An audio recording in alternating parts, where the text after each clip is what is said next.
the general trend that I've seen with airline elite status is that it's been getting watered down at the lower and mid levels, but it's getting beefed up at the top levels. So there's now a bigger divide than ever between top tier status and low tier. You know, with low tier status, free checked bags and priority boarding, you can basically get that through most airline co-branded credit cards. However, at the top tier, you're looking at some major perks. Most airlines give pretty sweet upgrade certificates, lounge access, you name it.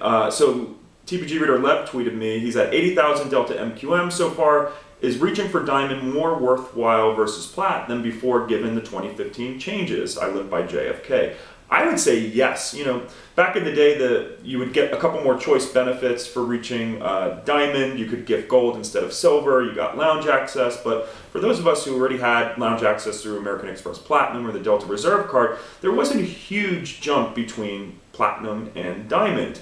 However, now that Diamond members get global upgrades that are eligible on more fare classes, and there's also been rumors, he lives near JFK, that Delta is now easing their Transcon upgrade policy. If there are seats available, some Diamond members will get the complimentary upgrade. So yes, I do think that now more than ever, Diamond is more valuable. Now, whether, you know, the thing with Delta, they have rollover. So as you know, if you're at 120,000 MQMs for the year, you'll roll over 45,000 MQMs because you roll over anything in addition to the last tier. So Platinum's at 75,000 MQM, so you'll roll over potentially a huge amount of MQMs to start the next year. So I think you also have to take into account how many miles you're planning to travel next year, how many miles you're getting through, or MQMs you're getting through credit cards, and then decide whether, you know, does it make sense to go big and get Diamond and not roll over a lot of MQMs, or should you play it conservative and get Platinum year after year?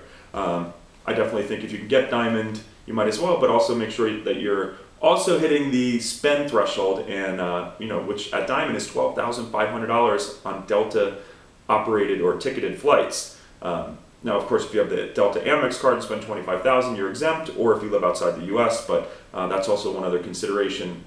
You know, it's harder to mileage run for elite status these days with Delta and United because they have these revenue requirements. So anyway, long-winded answer, but I'd say Diamond is now more valuable than before.